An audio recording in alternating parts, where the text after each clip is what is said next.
की थाली किसकी है, लेकिन इस थाली में जिनकी वजह से खाना आता है उसकी चिंता अब इस देश में किसी को नहीं है। डीएनए में हमने आपसे कहा था कि असली और नकली नायकों में फर्क करना सीखिए। असली नायक वो होते हैं जो देश की तरक्की और खुशहाली के लिए काम करते हैं। ये किसान कैमरे के सामने नायक होने का अभिनय तो नहीं करते, लेकिन खेतों में दिन रात आपके और हमारे भोजन के लिए काम करते हैं, और इस नाते ये किसान ही हमारे देश के असली नायक हुए। आज हम इन्हीं असली नायकों की एक बड़ी समस्या और उन पर होने वाली राजनीति का विश्लेषण करेंगे। मोदी सरकार किसानों की हालत सुधारने के लिए 3 नए कानून ला रही है। इसके बाद किसान जहां चाहें वहां अपनी फसल बेच पाएंगे और उन्हें अपनी पैदावार की सही कीमत भी मिलेगी। इससे मंडी में बैठे बिचौलियों का बहुत बड़ा नुकसान होगा, क्योंकि नए कानून से किसानों को बिचौलियों के चक्रव्यूह से आजादी मिल जाएगी। अब सवाल यह है कि क्या इसी कारण कुछ पार्टियां इन कानूनों का विरोध कर रही हैं, इस पर राजनीति कर रही हैं। जय जवान जय किसान के इस देश में अगर किसानों को अपनी फसल की सही कीमत मिलती है तो इस बात से आखिर किसी भी पार्टी को क्या परेशानी हो सकती है, और सबसे ज्यादा परेशानी हो रही है अकाली दल और कांग्रेस को। आज हम इस पर कांग्रेस की पोल खोलेंगे, क्योंकि कांग्रेस वर्ष 2013 में यह ऐलान कर चुकी है खुलकर औपचारिक रूप से कि वो भी यही कानून लाएगी अगर उसकी सरकार बनी। आज हम 2014 का कांग्रेस का मैनिफेस्टो भी आपको दिखाएंगे, जिसमें यह साफ साफ लिखा है कि कांग्रेस ने किसानों के लिए अपनी फसल जहां चाहे वहां बेचे जाने की बात कही थी। किसानों पर कांग्रेस के इसी कंफ्यूजन का डीएनए टेस्ट आज हम करेंगे। आज किसानों की खबर आपको कोई नहीं दिखाएगा, कहीं पर आप इस पर टेलीविजन कार्यक्रम नहीं देख पाएंगे, क्योंकि किसान टीआरपी नहीं देते, किसानों की खबरों में मसाला नहीं होता। लेकिन जी न्यूज आज सुबह से ही किसानों के हक में आवाज उठा रहा है, और हमने आज एक हैशटैग रखा है जिसका नाम है #फार्मर फर्स्ट। आप चाहें तो इस पर अपनी प्रतिक्रिया दे सकते हैं और हमारे देश के किसानों का मनोबल बढ़ा सकते हैं। इसके बाद हम कारों की बात करेंगे। कार खरीदते वक्त आप क्या देखते हैं? अपना बजट देखते हैं, यानी जेब में कितना पैसा है, कार की कंपनी देखते हैं, या कार का मॉडल देखते हैं, या फिर यह देखते हैं कि यह कार 1 लीटर पेट्रोल या डीजल में कितना चलती है। आमतौर पर कोई भी व्यक्ति यही सारी बातें देखकर कार खरीदता है, लेकिन दिल्ली के लोग अब जब कार खरीदने के बारे में सोचेंगे तो इससे पहले उन्हें उस गाड़ी को पार्क करने की जगह के बारे में सोचना पड़ेगा। दिल्ली में अब कार खरीदते वक्त पार्किंग की जगह का सबूत देना जरूरी हो सकता है। ट्रैफिक और प्रदूषण की समस्या का समाधान खोजने के लिए सुप्रीम कोर्ट ने एक कमेटी बनाई थी, और इस कमेटी ने हाल ही में दिल्ली सरकार और नगर निगम को इस बारे में सुझाव दिया है। अगर यह फैसला लागू हो गया तो कार खरीदारों पर क्या असर पड़ेगा, इस बारे में आज न सिर्फ दिल्ली के लोगों को बल्कि पूरे देश के लोगों को सोचना चाहिए, क्योंकि हो सकता है आने वाले समय में आपके शहर में भी यही कानून लागू हो जाए। और चंद्रमा और मंगल ग्रह के बाद अब शुक्र ग्रह पर किसका झंडा लहराएगा, इसे लेकर पृथ्वी यानी धरती पर 2 देशों के बीच टक्कर हो रही है। रशिया का दावा है कि शुक्र ग्रह पर सिर्फ उसका अधिकार है, और दूसरी तरफ अमेरिका भी शुक्र ग्रह के लिए अब अपना यान भेज रहा है।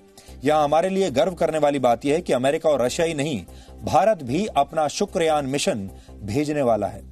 तो आज हम आपको बताएंगे कि शुक्र ग्रह पर किसका कब्जा होगा, लेकिन सबसे पहले आज की तमाम बड़ी खबरें नॉनस्टॉप न्यूज में। 3 कृषि बिल के खिलाफ आज कई विपक्षी दलों और किसान संगठनों ने देश भर में प्रदर्शन किए। इस पर प्रधानमंत्री मोदी ने आज किसानों को भरोसा दिया कि ये बिल किसानों को बिचौलियों से सुरक्षा देंगे। प्रधानमंत्री ने कहा किसानों से सरकारी खरीद पहले की तरह जारी रहेगी। ये भी मनगढ़ंत बातें कही जा रही हैं कि किसानों से धान, गेहूं इत्यादि की खरीद सरकार द्वारा नहीं की जाएगी। ये सरासर झूठ है, गलत है, किसानों के साथ धोखा है। वहीं सरकार ने कृषि बिल के विरोध में दिया गया हरसिमरत कौर बादल का इस्तीफा मंजूर कर लिया है। कृषि मंत्री नरेंद्र सिंह तोमर को फूड प्रोसेसिंग मंत्रालय का अतिरिक्त प्रभार दिया गया है। मेरा ये कहना था कि जिसके भले के लिए आप लेके आ रहे हैं, जब उसको वो विरोधी समझ रहा, आप ऐसा बिल ना लेके आए, उनको भरोसे में लेके आए। लोकसभा में कल 2 कृषि सुधार विधेयक पारित किए गए थे। अध्यादेश के विरोध में संसद में आज भी हंगामा हुआ। लोकसभा की कार्यवाही 4 बार स्थगित करनी पड़ी। कांग्रेस के पूर्व अध्यक्ष राहुल गांधी ने बिल को लेकर सरकार पर सवाल उठाते हुए कहा कि किसानों का मोदी सरकार से विश्वास उठ चुका है। उन्होंने कहा, शुरू से मोदी जी की कथनी और करनी में फर्क रहा है। जागृत किसान जानता है, कृषि विधेयक से मोदी सरकार बढ़ाएगी अपने मित्रों का व्यापार और करेगी किसान की रोजी रोटी पर वार।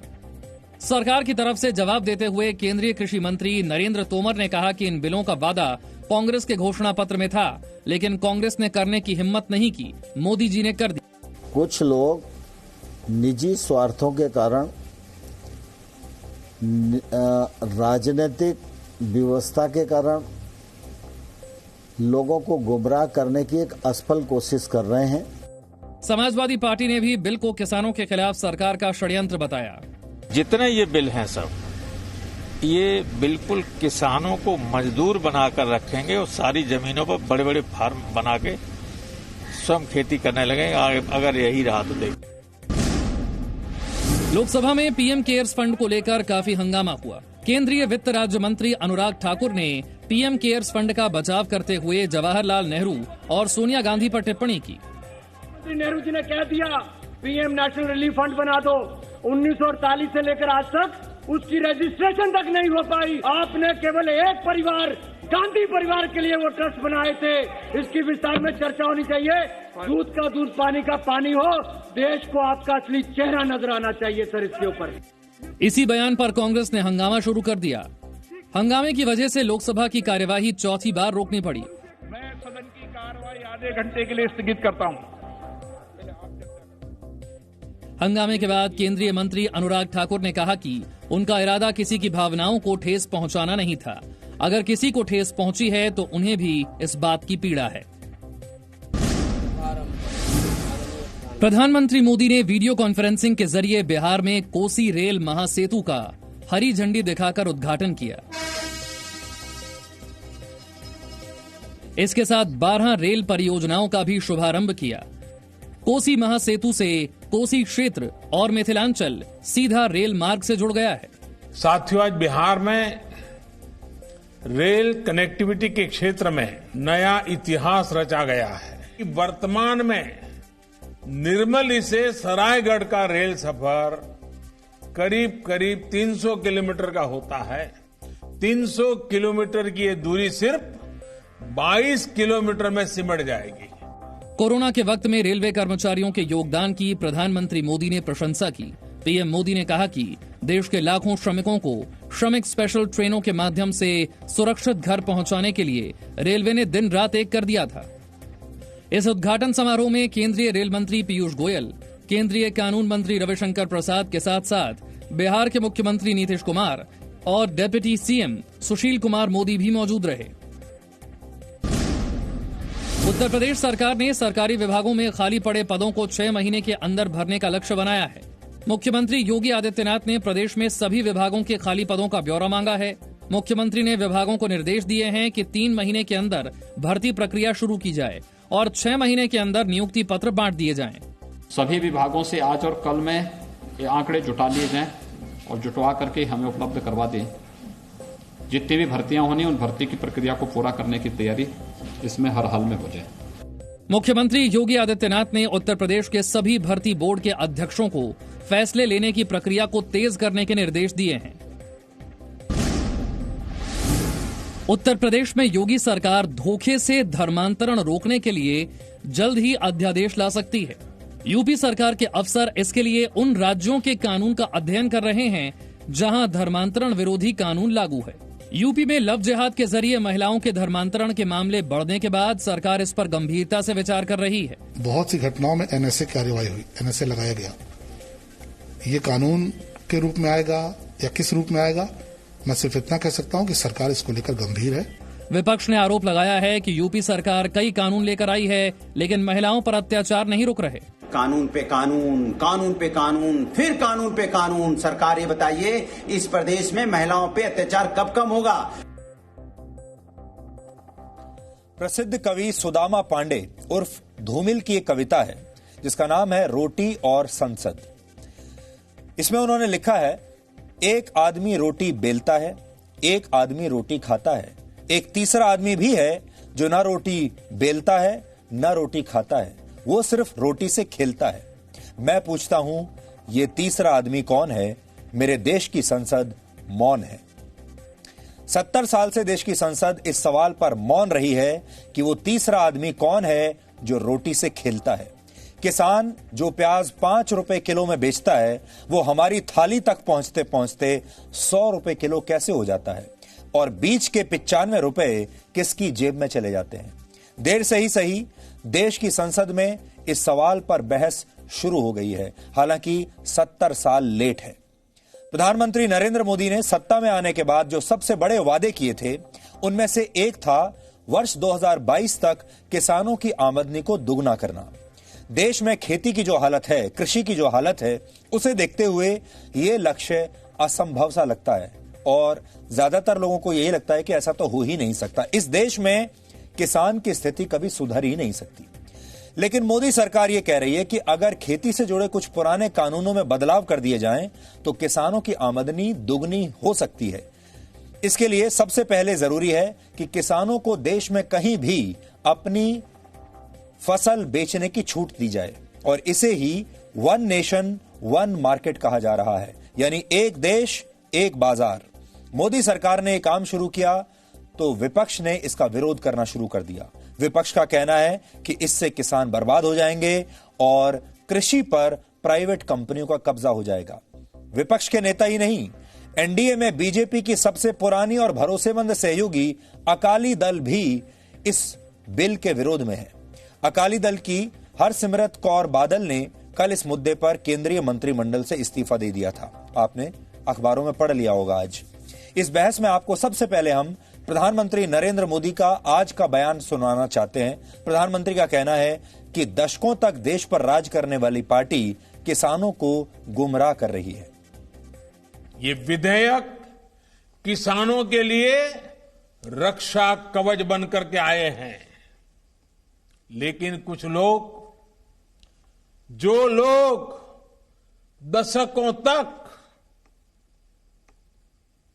देश में शासन करते रहे हैं, सत्ता में रहे हैं, देश पर राज किया है, वो लोग किसानों को इस विषय पर भ्रमित करने की कोशिश कर रहे हैं, किसानों से झूठ बोल रहे हैं।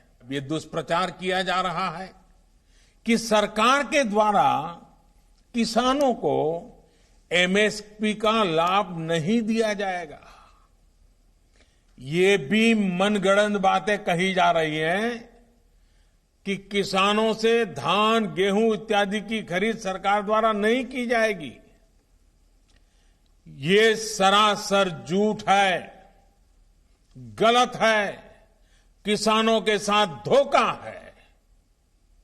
हमारी सरकार किसानों को एमएसपी के माध्यम से उचित मूल्य दिलाने के लिए प्रतिबद्ध है। पहले भी थे, आज भी हैं, आगे भी रहेंगे।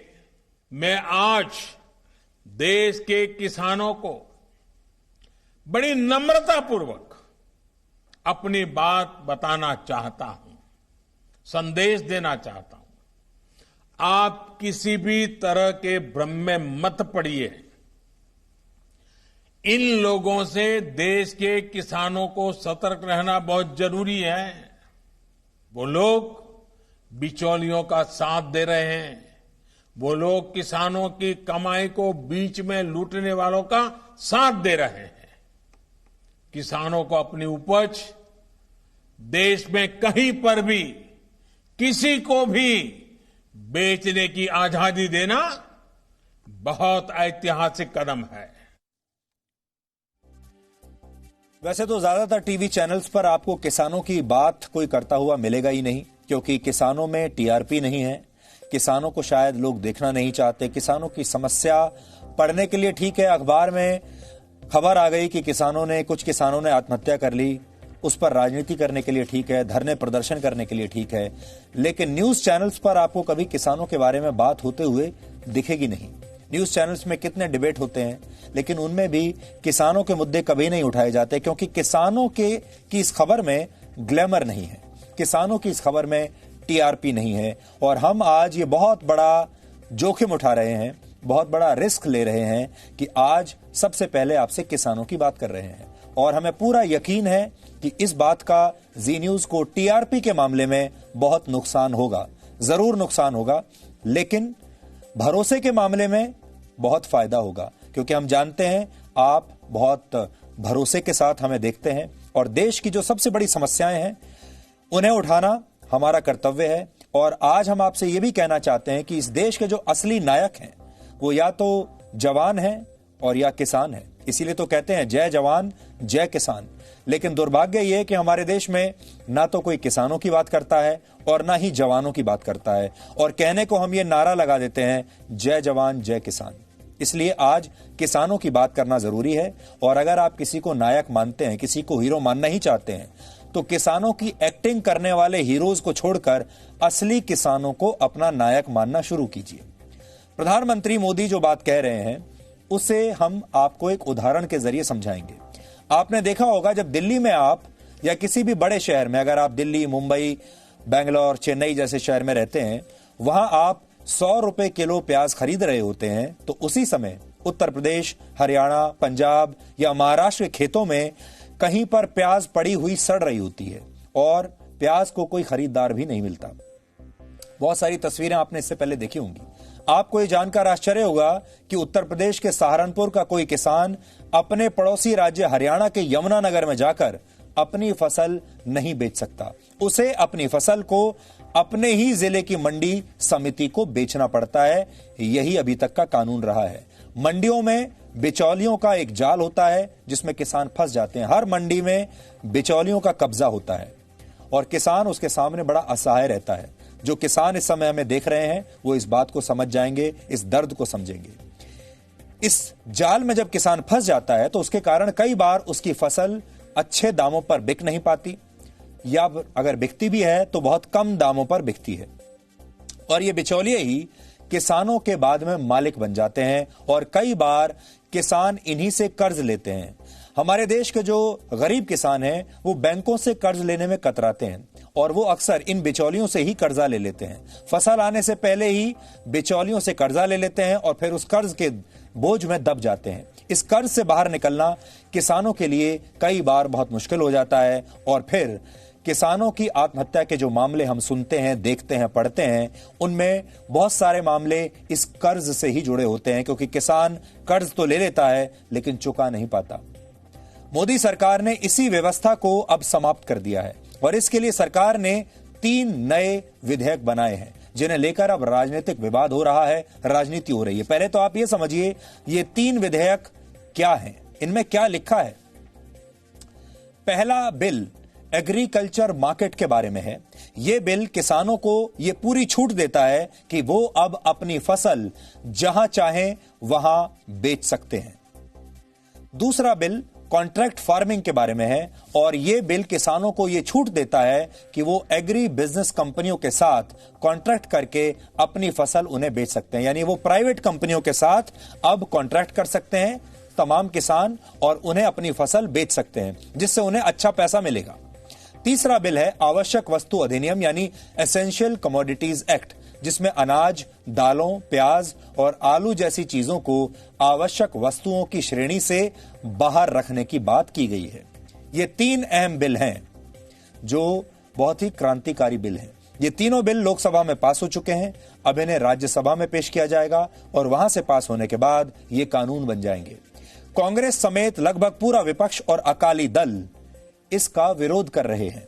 अकाली दल की नेता हरसिमरत कौर का कहना है कि इससे पंजाब के किसानों के लिए नई समस्याएं पैदा हो जाएंगी और उन्होंने इसी के विरोध में मंत्रिमंडल से अपना इस्तीफा भी दे दिया है।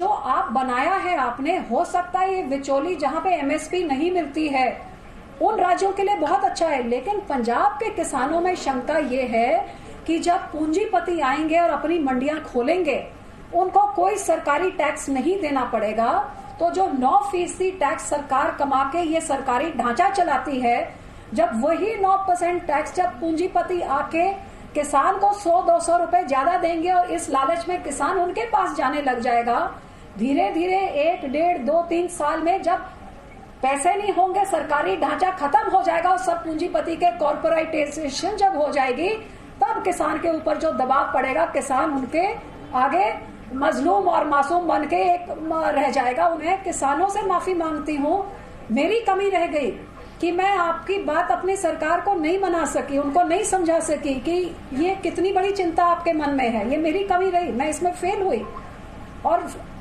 इसके लिए मैं किसानों से माफी मांगती हूँ और इसीलिए मैंने अपने मंत्री पद से इस्तीफा देके आज मैं आपके साथ खड़ी हूँ।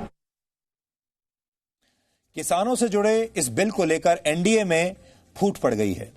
आपको याद होगा, एनडीए में ये दूसरा बड़ा दल है जो एनडीए से बाहर निकल गया है। इससे पहले शिवसेना एनडीए छोड़कर बीजेपी का साथ छोड़कर बाहर निकल गई थी। वो बीजेपी के लिए एक बड़ा झटका था और आज इस मुद्दे पर अकाली दल, जो कि बहुत ही भरोसेमंद और बहुत पुराना सहयोगी दल है बीजेपी का, वो भी आज एनडीए से इस पर अलग हो गया बीजेपी से और उसने बीजेपी का खुलकर विरोध करना शुरू कर दिया। ये बीजेपी के लिए भी एक समस्या वाली बात होगी, लेकिन अब बीजेपी को यह देखना है कि उसे वोट बैंक पर नजर रखनी है या उसे किसानों के बारे में सोचना है। और हमें खुशी है इस बात की कि कोई पार्टी एक ऐसी है जो वोट बैंक को छोड़कर किसानों के भले के लिए काम कर रही है, चाहे इससे नुकसान ही क्यों ना हो जाए, और नुकसान होगा भी जरूर।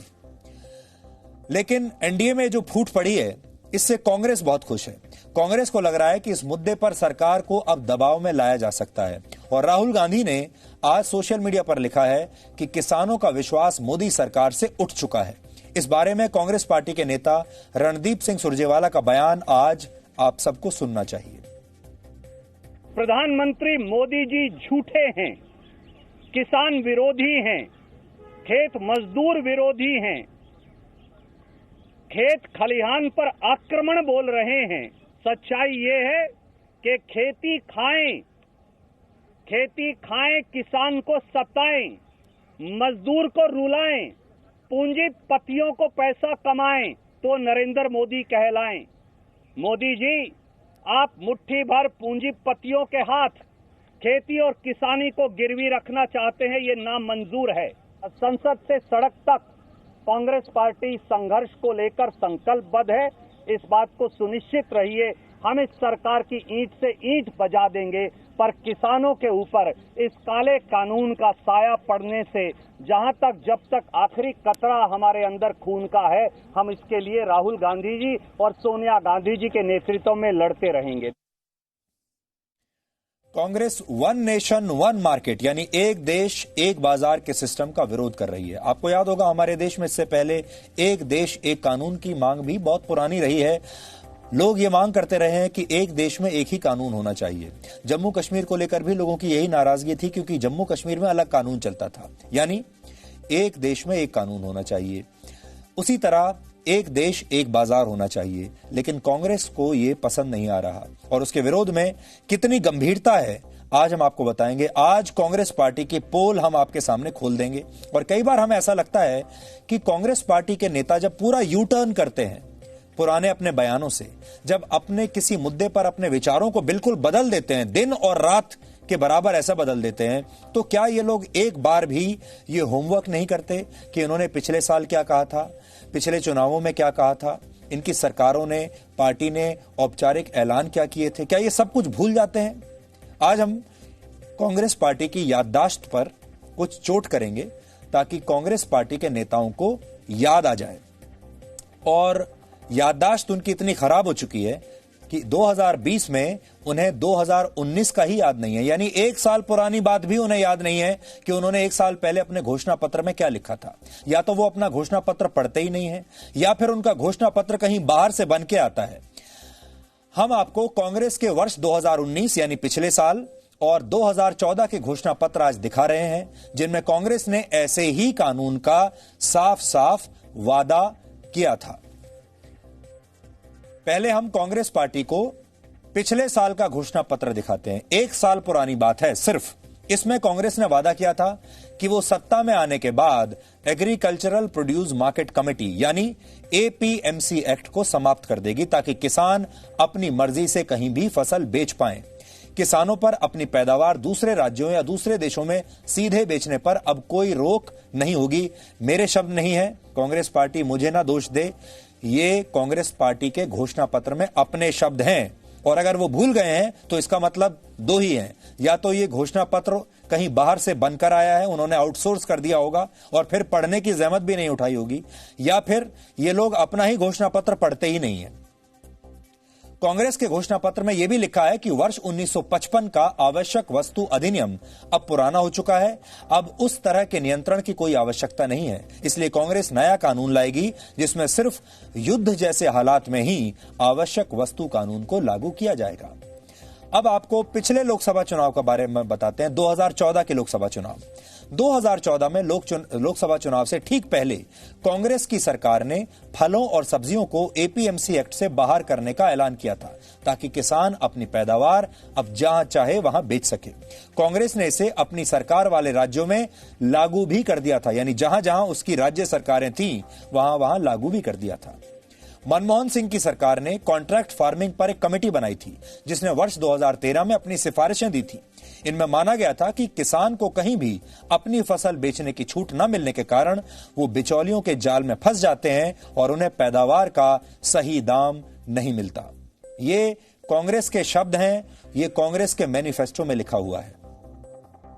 वही कांग्रेस अब इस कानून का विरोध कर रही है, यानी जिस कानून को लागू करने का वादा कर रहे थे 2014 और 2019 के चुनाव में, अब उसी कानून का विरोध कर रहे हैं, क्योंकि अब वो कानून बीजेपी ला रही है। अब हम आपको 2013 का कांग्रेस पार्टी का एक ट्वीट दिखाना चाहते हैं, जो उन्होंने अभी तक डिलीट नहीं किया है। इस ट्वीट में लिखा है कि सभी कांग्रेस शासित राज्यों में फलों और सब्जियों को एपीएमसी एक्ट की लिस्ट से बाहर किया जाता है, और इस एक्ट के बाहर आने से किसान अपने फल सब्जियों को मंडी से बाहर खुले बाजार में भी बेच सकते हैं। ये इन्हीं का ट्वीट है, आज आपको दिखा रहे हैं। दिसंबर 27, 2013 का कांग्रेस पार्टी का ट्वीट है उस समय, और देखिए हैशटैग क्या दिया है, INC-CM with RG, यानी कांग्रेस के जो मुख्यमंत्री हैं वो RG के साथ हैं। RG है राहुल गांधी, और अब वही राहुल गांधी आज इसका विरोध कर रहे हैं। दिसंबर 2013 में कांग्रेस के नेता अजय माकन ने देश की पूरी मीडिया के सामने एक प्रेस कॉन्फ्रेंस की थी, और इस प्रेस कॉन्फ्रेंस में उन्होंने खुलेआम कैमरे पर आकर कहा था कि किसानों को उचित मूल्य दिलाने और महंगाई को कम करने के लिए मंडी से जुड़े नियम खत्म होने चाहिए। और दिलचस्प बात यह है कि इस प्रेस कॉन्फ्रेंस में यह ऐलान करते समय अजय माकन के साथ खुद राहुल गांधी भी उनकी बगल वाली कुर्सी पर बैठे हुए हैं, खुद मौजूद हैं। उनकी मौजूदगी में यह ऐलान किया जा रहा है अजय माकन द्वारा। वो वीडियो भी आज हमने निकाल लिया है। कांग्रेस पार्टी शायद भूल गई कि उन्होंने ऐसा कोई ऐलान किया था, लेकिन अब हम उन्हें आज याद दिलाते हैं। आप देखिए। भ्रष्टाचार और महंगाई दोनों के खिलाफ लड़ने के लिए राहुल गांधी जी के नेतृत्व में मुख्यमंत्री, कांग्रेस के 11 मुख्यमंत्रियों की बैठक के अंदर ये फैसले लिए गए। All Congress ruled states will buy 15th January 2014 delist fruits and vegetables from their respective agriculture produce marketing committees, APMC acts, so that the farmers have a choice of where to sell their produce and consumers will get the benefit of lower prices. यानी कि अभी APMC के act में states के अंदर जो list है उसके अंदर फ्रूट्स और वेजिटेबल्स भी शामिल हैं, तो इसलिए बगैर लाइसेंस के और बगैर आढ़तियों के और बगैर एपीएमसी मार्केट्स के उसको बाहर नहीं बेचा जा सकता।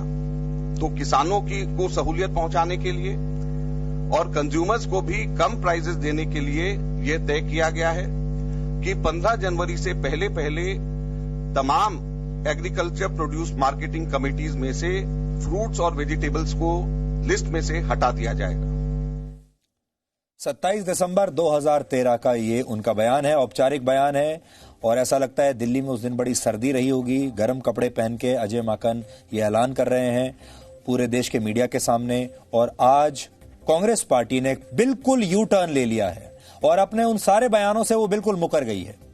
भारत में कृषि का एक बड़ा हिस्सा मॉनसून पर आधारित रहता है, आप सब जानते हैं, और इसी कारण हमारे देश में खेती को एक तरह का जुआ माना जाता है। यह सब किस्मत का खेल माना जाता है। आप कह सकते हैं कि किसान सबसे बड़े बाजीगर होते हैं। क्योंकि फसलों की पैदावार ही उनका भविष्य तय करती है और फसल कैसी होगी कई बार ये सब ऊपर वाले के हाथ में होता है, यानी बरसात पर आधारित होता है, मॉनसून पर आधारित होता है और ये एक तरह का जुआ किसान खेलता है। हर साल ये जुआ खेलना पड़ता है, हर सीजन में ये जुआ खेलना पड़ता है। सोचिए आप, कोई किसान जब अपने खेत में फसल उगाता है तो उसकी पैदावार कई जगहों और लोगों से होते हुए आप तक पहुंचती है। ये चेन बहुत लंबी होती है और आड़तिये यानी कमीशन एजेंट इस चेन की एक बहुत महत्वपूर्ण कड़ी होते हैं। खास तौर पर छोटे किसान इन्हीं आड़तियों के भरोसे रहते हैं, क्योंकि किसान जब अपनी फसल लेकर मंडियों के पास पहुंचते हैं, मंडी तक पहुंचते हैं, तो उनका पहला सामना इसी आड़ती से होता है।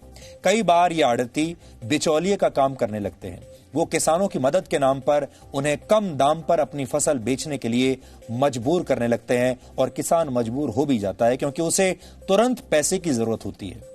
कई बार किसान मजबूरी में आकर इन आड़तियों से कर्ज भी ले लेता है, क्योंकि पैसे की जरूरत होती है। सारा पैसा खेती में लगा चुका होता है, इसलिए कर्जा लेना पड़ता है। कई बार हर साल कर्जा लेना पड़ता है और यहीं से वो जाल शुरू होता है जिससे बाहर आना किसानों के लिए कई बार नामुमकिन हो जाता है। ये आड़ती राजनीतिक तौर पर बहुत मजबूत होते हैं। ये वहां के लोकल नेताओं से मिले होते हैं, किसी ना किसी पार्टी से जुड़े होते हैं, इसलिए इनका प्रभाव बहुत ज्यादा होता है। प्रशासन पर भी इनकी पकड़ होती है और नेताओं पर भी इनकी पकड़ होती है। ये सब कुछ एक राजनीति के तहत चलता है, इसलिए किसान इन आड़तियों की नाराजगी मोल लेने की स्थिति में कभी नहीं होते, क्योंकि इन आड़तियों की पहुंच, जैसा हमने आपको बताया, बहुत ऊपर तक होती है। और ये आड़ती वो होते हैं, ये किसी न किसी राजनीतिक पार्टी के कार्यकर्ता होते हैं या उनके ऑफिस बेरर होते हैं, और ये प्रशासन में भी सबको जानते हैं, पुलिस में भी सबको जानते हैं और सरकार में भी सबको जानते हैं और राजनीतिक पार्टी के सदस्य होते हैं। इस नाते कोई भी इन पर हाथ नहीं डालता और जो कमजोर गरीब किसान होता है वो जानता है कि वो इनका कुछ नहीं बिगाड़ पाएगा। कई बार जब किसान कर्ज लौटाने की स्थिति में नहीं होते तो यही आड़ती उनकी जमीन हड़प लेते हैं। 2017 के चुनाव में पंजाब में अकाली दल का सबसे खराब प्रदर्शन हुआ था, आपको याद होगा। वर्ष 2022 के चुनाव में वो सत्ता में वापस आने की पूरी कोशिश जरूर करेंगे, क्योंकि उनके लिए बहुत जरूरी है। इससे पहले वो लगातार 2 टर्म सरकार में रहे हैं पंजाब में, लेकिन इस बार उनकी हालत बड़ी खराब रही। लेकिन वापस आएंगे कैसे? पंजाब में 60,000 के आसपास आड़ती हैं और ये सभी राजनीतिक तौर पर बेहद मजबूत माने जाते हैं। ये बादल परिवार की राजनीतिक ताकत का एक बहुत बड़ा हिस्सा है। बादल परिवार और आड़ती यानी अकाली दल और आड़ती आपस में मिले हुए हैं। अकाली दल को इन्हीं आड़तियों से बहुत बड़ा समर्थन मिलता है। ये आड़तियों का गांवों पर पूरा की पूरा कब्जा है, कस्बों पर पूरा की पूरा कब्जा है, किसानों पर इनका पूरा कब्जा है। और यही कारण है कि बादल परिवार और अकाली दल अपने इस वोट बैंक के हितों की चिंता सबसे पहले कर रहा है, क्योंकि वो जानता है कि वोट यहीं से आने हैं। हम कह सकते हैं कि अकाली दल किसानों की राजनीति के नाम पर अपने वोट बैंक की राजनीति कर रहा है। इसमें उनको क्या दोष देना, क्योंकि हर नेता, हर राजनीतिक पार्टी ऐसा ही करती है। बादल परिवार को और अकाली दल को सबसे पहले अपने वोट बैंक की चिंता है और इसमें उनकी कोई गलती भी नहीं है। बादल परिवार का वोट बैंक भले ही आड़ती हो, लेकिन केंद्र में सरकार चला रही मोदी सरकार का वोट बैंक आड़ती नहीं है, उनका वोट बैंक है किसान। इसलिए अब लड़ाई किसान और आड़तियों के बीच की हो गई है। इसलिए मोदी सरकार अपनी पुरानी सहयोगी अकाली दल के साथ साथ आड़तियों की नाराजगी भी मोल लेने के लिए तैयार है। हालांकि मोदी सरकार के लिए किसानों को समझाना एक बहुत बड़ी चुनौती होगी, क्योंकि अब ये सारी पार्टियां किसानों को बहकाना शुरू कर देंगी। आपको याद होगा, दुष्प्रचार का एक पूरा सिलसिला शुरू होता है, फेक न्यूज का पूरा सिलसिला शुरू होता है। इस फेक न्यूज के जरिए जब लॉकडाउन हुआ था तो प्रवासी मजदूरों को बहकाया गया था। आपको याद होगा कैसे प्रवासी मजदूर बहकावे में आ गए, फेक न्यूज का शिकार हो गए और शहरों से अपने अपने गांवों की तरफ भागने लगे। रुके नहीं, सरकार ने कितनी अपीलें करनी, लेकिन ये रुके नहीं, क्योंकि इनको बहका दिया गया था। इसी तरीके से आपने देखा होगा जब नया नागरिकता कानून आया था, तब भी एक खास वर्ग को बहका दिया गया था और उन्हें यह समझा दिया गया था कि इससे आपकी नागरिकता समाप्त हो जाएगी। इसीलिए पूरे देश में प्रदर्शन हुए। अब वही आपको किसानों के साथ होते हुए दिखाई देगा। आप देख लीजिएगा, अगले हफ्ते, अगले कुछ दिनों में किसानों को भी ऐसे ही बहकाया जाएगा और किसानों को कहा जाएगा कि अब आप बर्बाद हो जाएंगे इस नए कानून के बाद। पंजाब के किसानों के बीच अभी इन तीनों बिलों को लेकर कई तरह के सवाल हैं और जाहिर है पंजाब के जो किसान होंगे या देश भर के जो किसान हैं वो इतने पढ़े लिखे नहीं हैं कि इन कानूनों को ठीक से समझ सकें, संसद की भाषा को ठीक से समझ सकें। उन्हें समझाने वाला कोई चाहिए। आज हमने इन किसानों से बात की है, इन किसानों की क्या राय है, इनके मन में क्या प्रश्न है, इनके मन में क्या डर है, आज आपको सुनना चाहिए। एमएसपी भी मिलेगी, जो आड़ती हैं उनकी आड़तियों की दुकान भी चलेगी, जो दाना मंडियां हैं, ग्रेन मार्केट हैं, वो भी ऐसे रहेगी। ये जो स्वामीनाथन जिस वजह आज से 50 साल से मांग कर रहे थे कि स्वामीनाथन की रिपोर्ट को लागू किया जाए, तो मोदी जी ने हूबहू जो स्वामीनाथन रिपोर्ट थी वो लागू कर दी। अब ये कह रहे कि हमारे को ये नहीं चाहिए। पहले कह रहे थे कि जो हमारे को आड़ती है, जो दुकानदार है, व्यापारी है, वो लूट रहे हैं। अब वो लूट बंद कर दी किसानों की, तो अब कह रहे नहीं हम वही लूट चाहते हैं। पहले किसान पंजाब में या अपने जिले तक सीमित था, उसको पंजाब से बाहर का कोई ज्ञान ही नहीं था, कुछ ध्यान ही नहीं था, कुछ बेच नहीं सकता था। अब जो नया कानून आया, ऑर्डिनेंस आया, इससे वो पूरे भारत में जहाँ कहीं मंदा है तो वहाँ पे जाके अच्छा मोल मिल सकता है, उसे ज़्यादा फायदा हो सकता है। तो मेरी एक निवेदन दोबारा फिर से जो किसान भाई हैं, जो पढ़े लिखे किसान भाई हैं, अपने साथियों को, अपने माँ बाप को, अपने पेरेंट्स को समझाएं। और जो ये कांग्रेस की एक सोची समझी चाल है, कांग्रेस के पास कुछ करने के लिए कुछ भी नहीं है, तो लोगों को भड़का रही है। साथ में ये कम्युनिस्ट कामरेड हैं जो लोगों को भड़का रहे हैं। अपनी मर्जी नाल किते भी बेच सकते, ਤੁਹਾਨੂੰ कोई बंदिश ही नहीं हैगी। पहला बंदिश ही भी ਤੁਸੀਂ ਇੰਨਾ ਰੇਟ ਆ ਵੀ ਇੱਥੇ ਵੇਚਣਾ ਵਿਕ मंडी च, ਹੁਣ जिथे मर्जी ਤੁਸੀਂ बेचो, ਤੁਹਾਨੂੰ कोई दिक्कत नहीं हैगी। हमारी जो फसलें बाहर आउट ऑफ स्टेट या इंटर स्टेट मंडी से बाहर बेचने का जो हमें परमिशन दी गई है वो ठीक दी गई है, हमारे खिलाफ नहीं है वो। बाकी एमएसपी और मंडी खत्म नहीं करनी चाहिए। बाकी हम कहीं भी अपना सामान बेचें, इससे हमें कोई नुकसान होने वाला नहीं है। जो किसान इसका विरोध कर रहे हैं उनके बीच में व्यापारी बड़े हुए हैं, किसान नहीं है। जिन किसानों को बिल का पता ही नहीं है वो ही विरोध कर रहे हैं, जिन किसानों को बिल का पता है वो विरोध नहीं कर सकते। पिछला जो विधेयक था, पिछला जो बिल था, वो था कानून था देश में, वो ये था कि मंडी के बिना आप माल नहीं बेच सकते थे। पर अब मोदी जी ने बहुत अच्छा काम किया है, जो हमारी केंद्र सरकार इस विधेयक को लेकर आई है, अच्छा कार्य है। इसमें हमें ये छूट होगी कि अपना माल हम कहीं भी ले जाकर किसी को भी बेच सकते हैं। जब मैं अपना माल कहीं भी बेच सकता हूँ तो आड़ती का जो कमीशन होता है वो खत्म हो जाएगा। उन्हें तो नुकसान गए। तो इस चक्कर में क्या है कि यूनियन, जो भी यूनियन को उनका समर्थन कर रही है, वे भी राजनीतिक मुद्दे हैं उनके अपने। हम तो सोच रहे हैं कि जहाँ चाहे वहाँ हमारी फसल बिकेगी तो हमारे लिए तो बहुत बढ़िया है। कैसे? जिस हमारे जैसे हमें दुखी नहीं होना पड़ेगा। जैसे बाजार में जाएंगे तो वहाँ भी हम जाएंगे तो रात को भी जाना पड़ सकता है, दिन में भी जाना पड़ सकता है।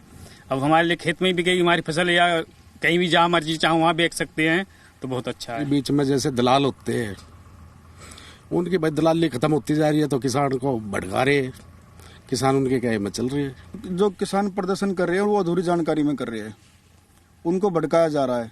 जैसे कोई आड़ती है, आड़ती का कमीशन कम होगा तो वो किसानों को भड़का रहा है, उनके भड़कावे में आगे किसान प्रदर्शन कर रहे हैं। जबकि इस कानून से कोई नुकसान नहीं होने वाला है। मंडी जैसी है वो ऐसी की ऐसी रहेगी। जो न्यूनतम समर्थन मूल्य की बात है वो भी ऐसा कैसे ही रहेगा, उसमें कोई बदलाव नहीं आ रहा है।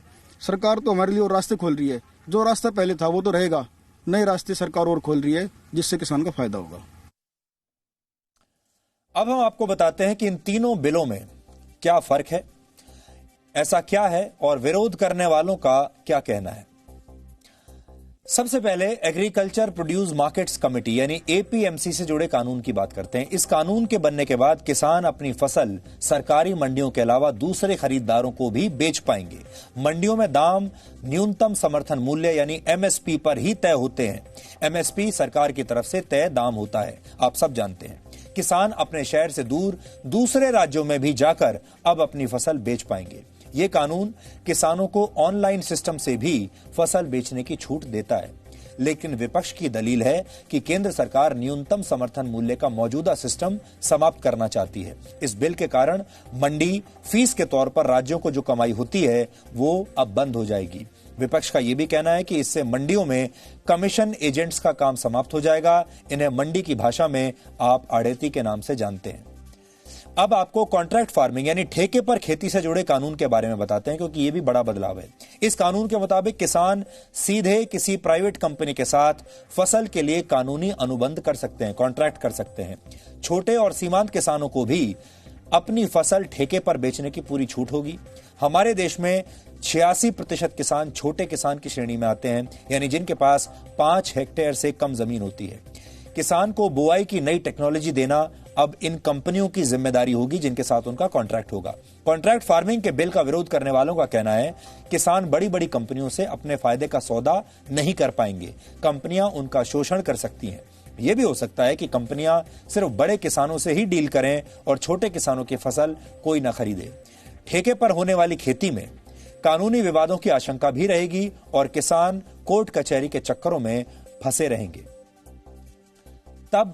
अब किसान से जुड़े तीसरे बिल यानी आवश्यक वस्तु अधिनियम को आप जान लीजिए। इस नए कानून से अनाज, दालें, प्याज और आलू जैसी फसल को आवश्यक वस्तुओं की श्रेणी से हटा दिया जाएगा।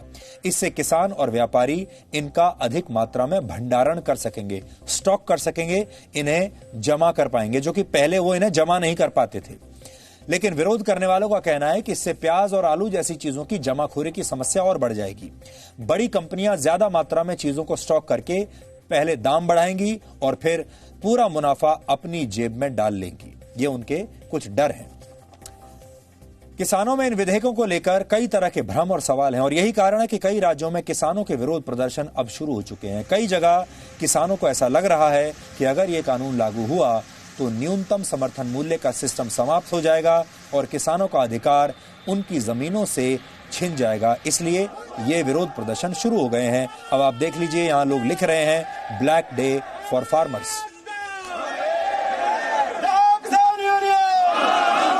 तो हमने आपको दोनों पक्ष बता दिए। जो विरोध करने वाले हैं उनके मन में क्या डर है और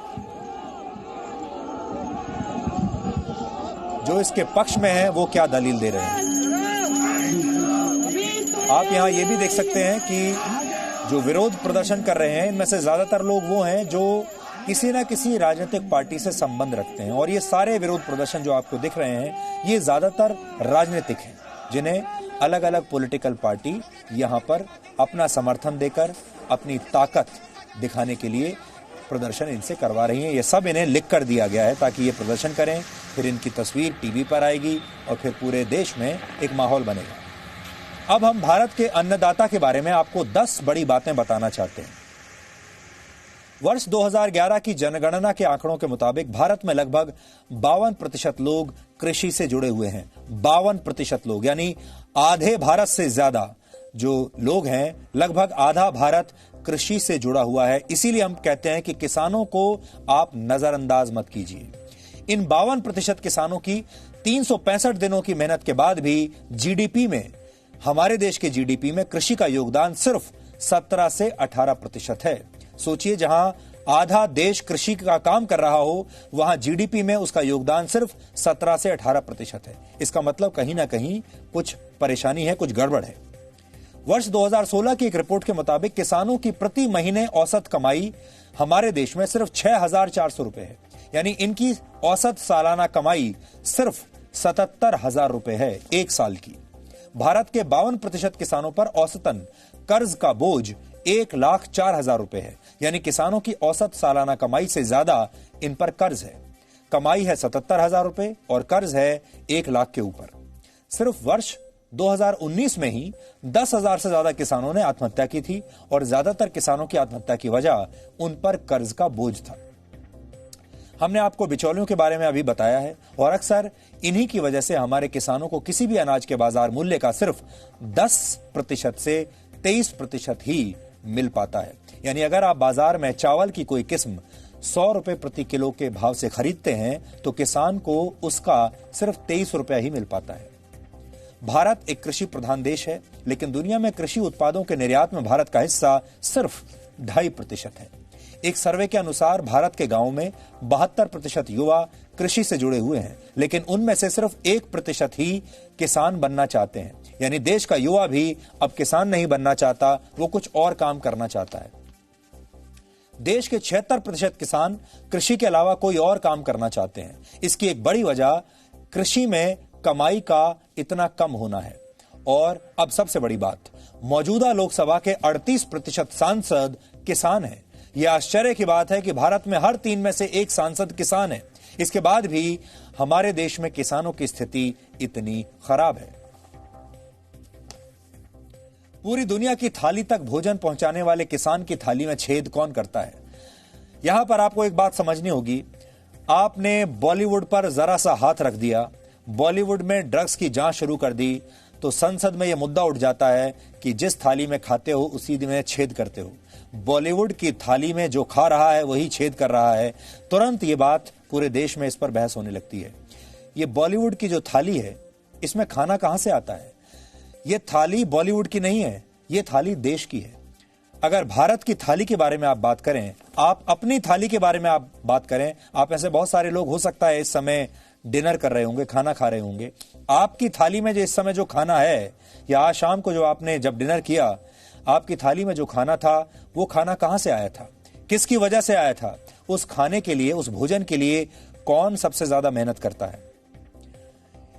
इसकी एक लंबी कड़ी है जिसमें बिचौलिए, थोक व्यापारी और रिटेलर शामिल होते हैं। लेकिन इसका खामियाजा किसान कैसे भुगत रहा है, अब आप ये समझिए। यानी जिसे हमारे देश का नायक होना चाहिए था, वो कितनी बुरी स्थिति में है। खेतों में उगने वाले गेहूं, मक्का और बाजरा को आप हाई एंड स्टोर्स से हेल्थ फूड की पैकिंग में भारी कीमत देकर खरीदते हैं। बड़े बड़े शहरों में जो बड़ी बड़ी दुकानें होती हैं, स्टोर्स होते हैं, सुपर स्टोर्स होते हैं, वहां से आप मोटी कीमत पर इन सामानों को खरीदते हैं। बड़ी बड़ी दुकानों में इन्हें आप मल्टीग्रेन फूड के नाम से जानते हैं या रागी जैसे नाम से जानते हैं। बहुत सारे लोगों को आजकल शौक है कि वो हेल्थ फूड्स खाते हैं, ऑर्गेनिक फूड खाते हैं। अब वो गेहूं की रोटी की बजाय रागी की रोटी खाते हैं। लेकिन किसान के हाथ उस कीमत का एक छोटा सा हिस्सा ही लगता है, जबकि आप बहुत मोटी रकम देकर इन चीजों को खरीदते हैं। किसान को 1 किलो गेहूं के बदले में औसतन 20 रुपए मिलते हैं। इसी गेहूं को होलसेल बाजार में 30 रुपए में बेचा जाता है। किसान को मिले 20 रुपए, होलसेल बाजार में इसका कीमत हो गई 30 रुपए। लेकिन जब आप पैकेट वाला आटा खरीदते हैं, यानी पैकेज्ड आटे की शक्ल में आते ही इसकी कीमत किसी भी बड़े डिपार्टमेंटल स्टोर में 35 से 60 रुपए प्रति किलो हो जाती है, 3 गुना ज्यादा। किसान जिस बाजरे को खेत में उगाते हैं, उसकी 1 किलो के लिए उसे 17 रुपए मिलते हैं। उसी बाजरे को थोक बाजार में 23 रुपए के हिसाब से बेचा जाता है। और जब ये बड़े शहरों की मार्केट में पहुंचता है, बड़ी ब्रांडिंग के साथ, किसी प्राइवेट कंपनी की ब्रांडिंग के साथ, तो यही बाजरा आपको 80 रुपए किलो में मिलता है। इसी तरह ज्वार को किसान मंडी में 16 रुपए प्रति किलो के हिसाब से बेच देता है। थोक व्यापारी इसे 30 रुपए में बेचते हैं। वहीं जब यही ज्वार बड़े शहरों के डिपार्टमेंटल स्टोर्स में बिकता है, तो इसकी कीमत हो जाती है 120 रुपए प्रति किलो। किसान जिस जौ को 10 रुपए में बेचता है, थोक बाजार में उसके 24 रुपए मिलते हैं, जबकि मार्केट में यही जौ आपको 120 रुपए प्रति किलो से कम पर आज भी नहीं मिलेगा। संकट में कौन है, किसान या वो जो किसानों के नाम पर राजनीति करते हैं? इस बात को समझाने के लिए आज आपको हम कुछ इतिहास में पीछे लेकर जाना चाहते हैं, फ्लैशबैक में लेकर जाना चाहते हैं। जब अंग्रेज भारत आए तो उन्होंने सबसे पहले एग्रीकल्चर मार्केटिंग बोर्ड का सिस्टम शुरू किया। इसके जरिए किसानों को मजबूर कर दिया गया कि वो मार्केटिंग बोर्ड में ही अपनी उपज को, यानी अपनी फसल को बेचेंगे। मार्केटिंग बोर्ड बनाने के पीछे अंग्रेजों की चाल ये थी कि किसानों को जानबूझकर हमेशा के लिए गरीब ही रखा जाए, ताकि हमेशा भीख ही मांगते रहें, हमेशा कर्ज में ही दबे रहें। यह अंग्रेजों की सोच थी और आजादी के बाद हमारे देश के नेताओं की भी यही सोच रही। देश आजाद होने के बाद इस बारे में किसी ने सोचा नहीं, बस मार्केटिंग बोर्ड का नाम बदलकर इसका नाम मंडी समिति रख दिया गया। यह एक तरह का एकाधिकार यानी मोनोपोली है। वो ये कि किसानों की उपज मंडी समिति ही खरीदेगी और कोई नहीं खरीद सकता। इसी के कारण जो उपज, जो फसल किसानों से 2-4 रुपए प्रति किलो खरीदी जाती है, वही ग्राहकों तक पहुंचते पहुंचते कई बार 100 गुना महंगी हो जाती है। मंडी समितियों में अक्सर राजनीतिक दलों से जुड़े लोगों का ही दबदबा रहता है, जो हमने पहले आपको बताया। पंजाब में ज्यादातर मंडियों पर आज भी अकाली दल के नेताओं का ही कब्जा है और यही स्थिति लगभग हर राज्य में है। आजादी के बाद से हमारे देश में सरकारों ने किसानों के नाम पर राजनीति तो बहुत की, वोट तो बहुत लूटे, लेकिन किसान ऐसे ही गरीब रहा, गरीब का गरीब ही रहा। आज किसानों के मुद्दे पर जब भी बात होती है तो दो पार्टियों का नाम सबसे पहले आता है जो किसानों की राजनीति करते हैं, पंजाब की अकाली दल और महाराष्ट्र में शरद पवार की नेशनलिस्ट कांग्रेस पार्टी एनसीपी। इसके बावजूद आज किसानों की आत्महत्या के मामलों में महाराष्ट्र पूरे देश में पहले नंबर पर है। पंजाब की स्थिति भी कोई बहुत अच्छी नहीं है। ऐसा नहीं है कि राजनीतिक दलों को यह पता नहीं है कि सरकारी मंडियों में किसानों के साथ क्या होता है, सबको पता है। 70 साल से क्या होता जा रहा है, सब इतने समझदार हैं, सब जानते हैं। आज भी वही नीति चल रही है जो अंग्रेजों के जमाने में शुरू हुई थी, लेकिन नए भारत में ऐसी किसी नीति की छूट नहीं दी जा सकती। इसीलिए नया भारत अलग है। ये बात बिल्कुल सही है कि किसानों को पूरी तरह बाजार के भरोसे छोड़ देना भी समझदारी नहीं होगा, ये हम मानते हैं। सरकार को इस बात के पूरे इंतजाम करने पड़ेंगे कि खुले बाजार के नाम पर किसानों के शोषण की कोई नई व्यवस्था ना खड़ी हो जाए। अभी तक तो मंडी समितियां थी और बिचौलिए थे और आड़तिए थे। अब कहीं ऐसा ना हो कि अब बड़ी बड़ी प्राइवेट कंपनियों के एजेंट आ जाएं, कहीं ऐसा ना हो कि बड़ी बड़ी विदेशी कंपनियां जो हैं उनके एजेंट आ जाएं और वो किसानों को खा जाएं। ये भी तो हो सकता है। आपको याद होगा जब अंग्रेज भारत में आए थे तो वो भी तो व्यापारी बनकर ही आए थे। ईस्ट इंडिया कंपनी जब आई थी भारत में तो व्यापार करने के लिए आई थी और व्यापार करते करते उसने पूरे देश को हड़प लिया। इसलिए बहुत सारी जो मल्टीनेशनल कंपनियां हैं ये भी ईस्ट इंडिया कंपनी का ही दूसरा रूप है। इसलिए इन्हें रोकने के भी इंतजाम करने पड़ेंगे। किसान राजनीति को हमेशा से प्रिय रहे हैं, लेकिन नेताओं ने किसानों को हमेशा सिर्फ वोट बैंक की तरह इस्तेमाल करके फेंक दिया है। इस देश में लाल बहादुर शास्त्री जैसे प्रधानमंत्री रहे जिन्होंने जवानों और किसानों का हित सबसे ऊपर रखा। वर्ष 1965 में लाल बहादुर शास्त्री ने जय जवान जय किसान का नारा दिया था, जो आजकल आप स्कूलों में पढ़ते हैं, स्कूल की किताबों में पढ़ते हैं। लेकिन इस नारे का मतलब आपको कभी भी किताबों के बाहर समझ में नहीं आएगा। ये नारा आपको किताबों के बाहर कभी दिखाई नहीं देगा, क्योंकि किसानों की और जवानों की जय जयकार सिर्फ स्कूल की किताबों में ही होती है, बाहर नहीं। इस नारे के माध्यम से पहली बार किसानों को देश के नायक के तौर पर एक पहचान मिली थी। उस दौरान कांग्रेस का चुनावी चिन्ह बैलों की एक जोड़ी हुआ करता था। यह था कांग्रेस का चुनाव चिन्ह जो हम आपको दिखा रहे हैं, और कम्युनिस्ट पार्टी ऑफ इंडिया का चुनाव चिन्ह एक हंसिया था। उस वक्त भारत में ये दोनों सबसे बड़ी राजनीतिक पार्टियां थी और इनके चुनाव चिन्ह इस बात का संकेत हैं कि उस समय की राजनीति किसानों पर आधारित थी, कृषि पर आधारित थी। कितना महत्व था कृषि का। फिर कुछ वर्षों में किसानों का वोट लेने के लिए राजनीतिक दलों ने कर्ज माफी के चुनावी वायदों का इस्तेमाल करना शुरू कर दिया। हर चुनाव से पहले यह वादा होने लगा कि किसानों का कर्ज माफ कर दिया जाएगा, लेकिन कभी भी किसानों की समस्याओं को जड़ से मिटाने की ईमानदार कोशिश नहीं हुई, क्योंकि नेता ये चाहते थे किसान हमेशा गरीब रहें और हम हर चुनाव से पहले उनका कर्जा माफ कर दें और उनका वोट लेते रहें। लेकिन किसान सक्षम ना होने पाए। किसान को ऐसा नहीं बना देंगे कि वो अपना कर्ज खुद से दे पाए, वो अपना लोन खुद से चुका पाए। इस काबिल हम किसान को बनने नहीं देंगे। इसलिए हम चाहेंगे कि वो हमेशा हमसे भीख मांगता रहे। बड़ी बड़ी पार्टियों के नेताओं को अपने परिवार से फुर्सत नहीं मिली ताकि वो किसानों की तकलीफ के बारे में थोड़ा सा भी सोच सके। अब जब हर किसान को परिवार का हिस्सा बनाने की कोशिश हो रही है तो कुछ बड़े राजनीतिक परिवार जो इन्हीं किसानों का वोट लेते लेते यहां तक पहुंचे हैं, अब उनकी पार्टियां परेशान होने लगी है।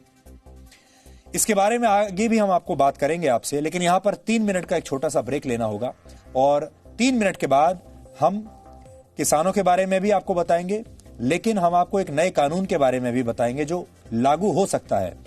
दिल्ली में कार खरीदने के लिए अब पार्किंग की जगह के बारे में पहले आपको बताना पड़ेगा कि आप कार खरीदने के बाद इसे पार्क कहां करेंगे, तभी आप कार खरीद पाएंगे। यह नया कानून बड़ा दिलचस्प हो सकता है, इसके बारे में बात करेंगे।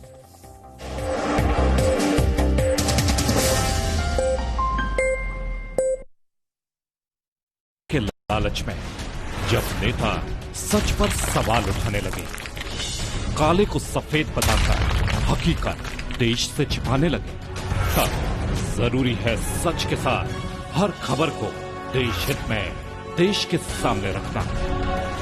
देश है सिर्फ जी न्यूज पर।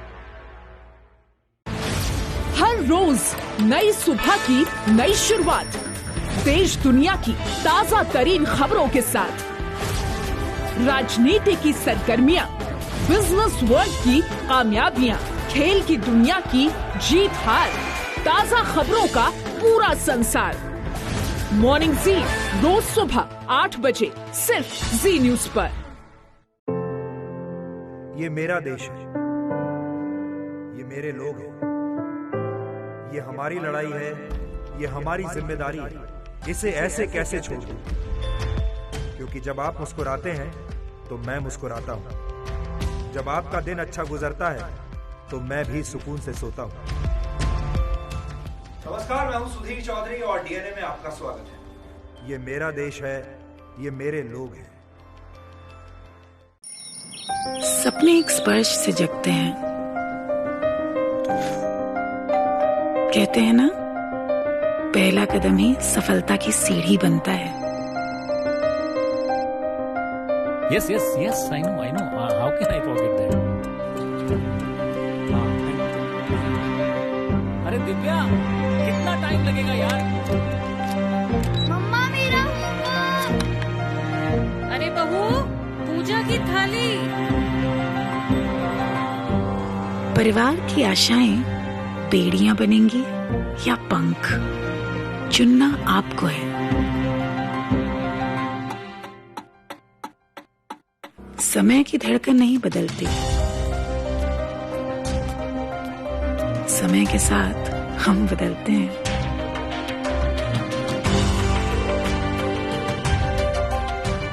क्योंकि जब अपने संस्कारों के लिए सम्मान हो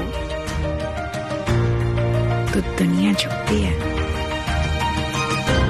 जी न्यूज, परंपरा संस्कारों की। सत्ता के लालच में जब नेता सच पर सवाल उठाने लगे, काले को सफेद बताकर हकीकत देश से छिपाने लगे, तब जरूरी है सच के साथ हर खबर को देश हित में देश के सामने रखना। देश है सिर्फ जी न्यूज पर। हर रोज नई सुबह की नई शुरुआत, देश दुनिया की ताजा तरीन खबरों के साथ, राजनीति की सरगर्मियां, बिजनेस वर्ल्ड की कामयाबियां, खेल की दुनिया की जीत हार, ताजा खबरों का पूरा संसार। मॉर्निंग जी रोज सुबह 8 बजे।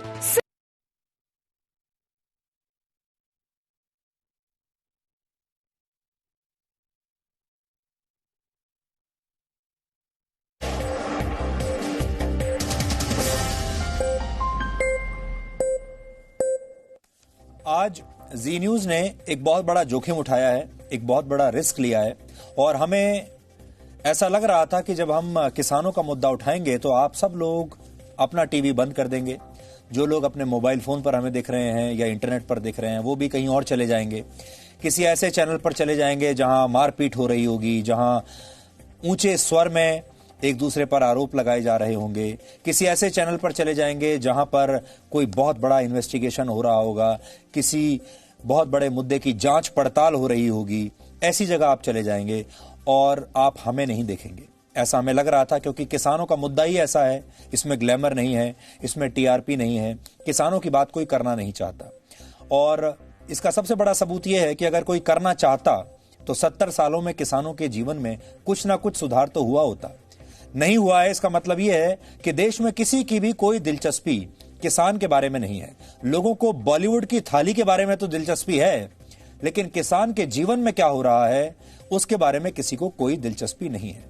लेकिन हमने ये तय किया कि हम इस देश में कुछ बदलाव करने की कोशिश करते हैं और देखते हैं कि ये बदलाव हो सकता है आज ना हो, लेकिन अगर लगातार कोशिश करेंगे तो ये बदलाव एक ना एक दिन हो ही जाएगा, क्योंकि मीडिया का यही कर्तव्य होना चाहिए। इसलिए आज सुबह से ही हम जी न्यूज पर किसानों के हक की आवाज उठा रहे हैं और आज हमने इसे एक हैशटैग दिया, जो हैशटैग था फार्मर फर्स्ट।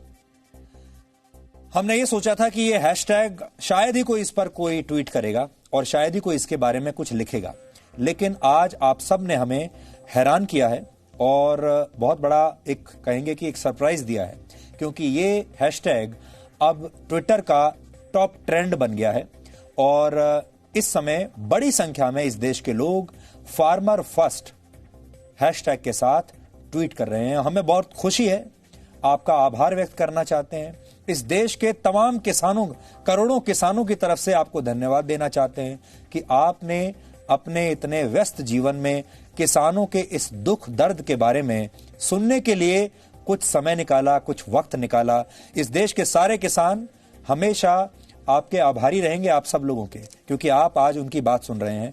और इस देश के करोड़ों किसानों को हम ये कहना चाहते हैं कि हम उनके साथ हैं। कम से कम एक चैनल जी न्यूज उनके साथ है और हम उनके हित की बात तो उठाते ही रहेंगे, लेकिन साथ ही साथ हम देश में लोगों को जागरूक भी करेंगे आपके बारे में, और लोगों को यह भी बताएंगे कि देश के जो असली नायक हैं वो बड़े पर्दे पर एक्टिंग करने वाले हीरो नहीं हैं, जो करोड़ों रुपए की फीस लेकर किसानों की एक्टिंग करते हैं। अब आप सोचिए कितना बड़ा अंतर है। जो बड़े बड़े एक्टर किसानों की एक्टिंग करते हैं बड़े पर्दे पर, उन्हें तो आप हीरो मान लेते हैं, लेकिन जो किसान जिसकी कहानी फिल्मों में दिखाई जाती है, उस किसान के बारे में आप बात करना भी पसंद नहीं करते। आजकल बॉलीवुड में थाली पर जंग छिड़ी हुई है, लेकिन जनता की थाली में भोजन देने वाले किसान को सब भूल गए। बॉलीवुड का किसानों से पुराना नाता रहा है। जैसे नेताओं ने किसानों के नाम पर खूब वोट लूटे हैं, बॉलीवुड ने भी किसानों के नाम पर खूब पैसा कमाया है, बहुत पैसा कमाया है किसानों के नाम पर। बस फर्क यह है कि यह पैसा किसानों तक पहुंचा कभी नहीं। बड़े बड़े फिल्म अभिनेताओं ने किसानों की भूमिका निभाकर देश की जनता की खूब तालियां बटोरी हैं और पैसे भी कमाए हैं, और मुंबई में अपने बड़े बड़े आलीशान बंगले भी खड़े किए हैं। लेकिन किसान का हाल वैसा कि वैसा ही है, क्योंकि ये कैमरे के सामने एक्टिंग नहीं कर सकते। कई फिल्मों में किसानों के मुद्दों को बहुत प्रभावी तरीके से उठाया गया है, देश ने उन्हें पसंद भी किया है। आपको याद होगा, जब हम आजाद हुए थे उसके 5 साल बाद वर्ष 1953 में किसानों की समस्याओं पर 2 बीघा जमीन नामक एक फिल्म बनी थी। इसमें साहूकार के कर्ज से परेशान किसानों की हालत को दिखाया गया था। दवाई ले ले और तू जाके खा पिया। मेरी तबीयत आज ठीक नहीं, मैं नहीं खाऊंगा।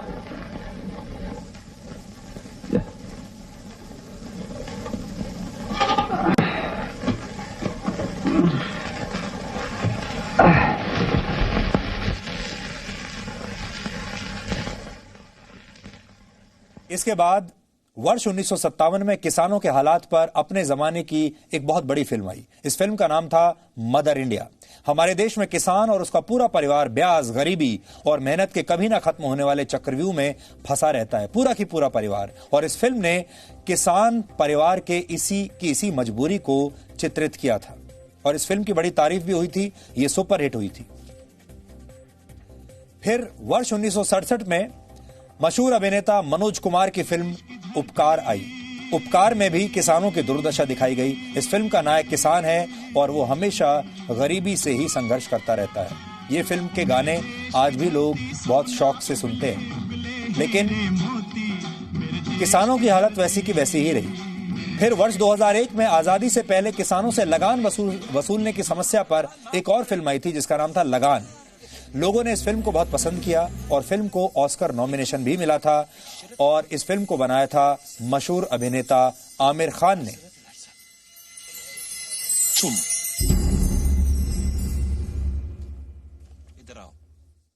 पुराने जमाने में किसानों के मुद्दे और गांवों में साहूकार जैसी समस्याएं भारतीय फिल्मों की पटकथाओं का हिस्सा रहती थी।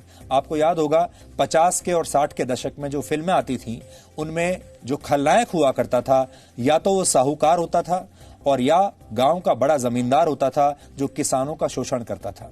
लेकिन बदलते वक्त के साथ अब ये परंपरा समाप्त हो चुकी है, इसलिए किसानों का मुद्दा खबरों के साथ साथ फिल्मों से भी अब गायब हो चुका है। और आज वर्षों के बाद हम आपके सामने किसानों के इस मुद्दे को उठा रहे हैं।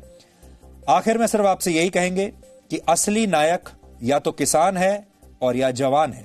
इसलिए जय जवान जय किसान का जो नारा है उसे अपने जीवन में चरितार्थ कीजिए। अब जो बड़े शहर में लोग रहते हैं उनके लिए एक बहुत दिलचस्प खबर हमारे पास है। कार खरीदते वक्त आप क्या देखते हैं, क्या सोचते हैं? आप अपना बजट देखते हैं, आपके पास पैसा कितना है। कार की कंपनी देखते हैं, कैसी कंपनी है। कार का मॉडल देखते हैं। यह भी देखते हैं कि यह कार 1 लीटर पेट्रोल या डीजल में कितने किलोमीटर चलती है।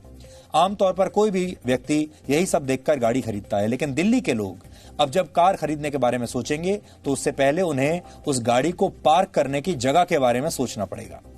दिल्ली में अब कार खरीदते वक्त पार्किंग की जगह का सबूत देना अनिवार्य किया जा सकता है। इस पर काम चल रहा है। दिल्ली में ट्रैफिक और प्रदूषण की समस्या का समाधान खोजने के लिए सुप्रीम कोर्ट ने एक कमेटी बनाई थी। इस कमेटी को इसका नाम है EPCA यानी एनवायरमेंट पोल्यूशन कंट्रोल अथॉरिटी, और इसने हाल ही में दिल्ली सरकार और नगर निगम को यह सुझाव दिया है कि दिल्ली में कार खरीदने वाले व्यक्ति को कार डीलर को पार्किंग स्पेस का सबूत पहले जमा कराना जरूरी होगा। ये कागज पार्किंग की जगह के ओनरशिप डॉक्यूमेंट के तौर पर हो सकता है। पार्किंग स्पेस की फोटो भी पहले दिखानी होगी, जमा करानी होगी, या कोई पार्किंग किराए पर लेने का सबूत भी देना होगा। अगर इनमें से कुछ भी आपके पास नहीं है तो आपको अपनी पुरानी गाड़ी के 15 साल पूरे होने का इंतजार करना होगा। उसे कबाड़ में बेचने के बाद आप नई कार खरीदने के बारे में फिर सोच सकते हैं। कई दूसरे देशों में यह कानून लागू है। यह सुझाव दिल्ली सरकार और नगर निगमों को भेजा जा चुका है। योजना यह है कि इसे अगले साल से लागू कर दिया जाए। हालांकि यह नियम कब और कैसे लागू होगा इस बारे में अभी अंतिम फैसला होना बाकी है, लेकिन इस खबर ने महानगरों की कार पार्किंग की परेशानी वाली दुखती रग को फिर से छेड़ दिया है। आप में से जो लोग बड़े शहरों में रहते हैं वो पार्किंग से बड़े परेशान होंगे। पहले तो आपको खुद पार्किंग नहीं मिलती होगी, और जिन्हें मिल भी जाती है वो दूसरे की जो पार्किंग है उससे परेशान रहते होंगे। कैसे अब सड़कों पर गलियों में गाड़ियां पार्क होने लगी हैं। दुनिया की कुल आबादी का 50% हिस्सा महानगरों में रहता है। एक अनुमान के मुताबिक वर्ष 2030 में 60% जनता महानगरों में रह रही होगी। भारत में प्रति 1000 लोगों पर अभी 22 गाड़ियां हैं, जबकि दिल्ली में प्रति 100 लोगों पर 33 गाड़ियां हैं। दिल्ली में 1 करोड़ रजिस्टर्ड वाहन हैं, जिसमें से करीब 32 लाख 4 पहियों के वाहन हैं, जबकि दिल्ली में अधिकृत पार्किंग स्पेस 1 लाख से भी कम गाड़ियों के लिए ही मौजूद है। एक 4 व्हीलर वाहन को पार्क करने के लिए औसतन 12.5 मीटर जगह चाहिए होती है। इस हिसाब से दिल्ली की 32 लाख गाड़ियां एक साथ अगर पार्क हो जाएं तो कितनी जगह घेर लेती होंगी, आप इसका अंदाजा लगाइए। लेकिन क्या पार्किंग स्पेस की समस्या का हल कार खरीदने वाले व्यक्ति के पास है? आज हमने इसका एक रियलिटी चेक किया है। यह खबर दिल्ली से है, लेकिन आप इसे दिल्ली की खबर मानने की भूल मत कीजिएगा, क्योंकि देश के महानगरों में रहने वाले लाखों करोड़ों लोग पार्किंग की इसी समस्या से हर रोज परेशान हो रहे हैं। इसलिए ये जो कानून है यह एक ना एक दिन सिर्फ दिल्ली नहीं बाकी के शहरों में भी आएगा।